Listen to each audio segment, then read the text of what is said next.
வெள்ளையம்பட்டி பெரியகுளம் கிராமத்தில் தங்கச்சியம்மன் கோவில் கும்பாபிஷேக விழா. மதுரை மாவட்டம் பாலமேடு அருகே வெள்ளையம்பட்டி பெரியகுளம் கிராமத்தில் அருள்மிகு ஸ்ரீ தங்கச்சியம்மன் சுவாமி திருக்கோவில் கும்பாபிஷேக விழா நடைபெற்றது.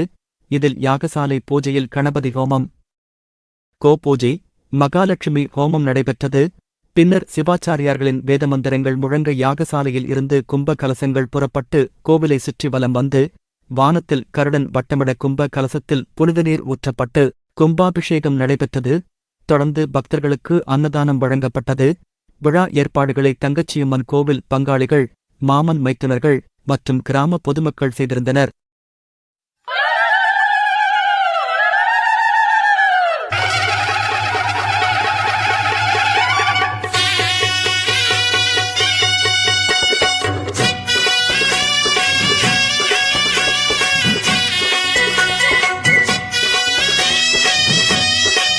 உள்ளூர் செய்திகள் முதல் உலகச் செய்திகள் வரை தெரிந்து கொள்ள மதுரை முரசு சேனலை சப்ஸ்கிரைப் செய்யுங்கள்.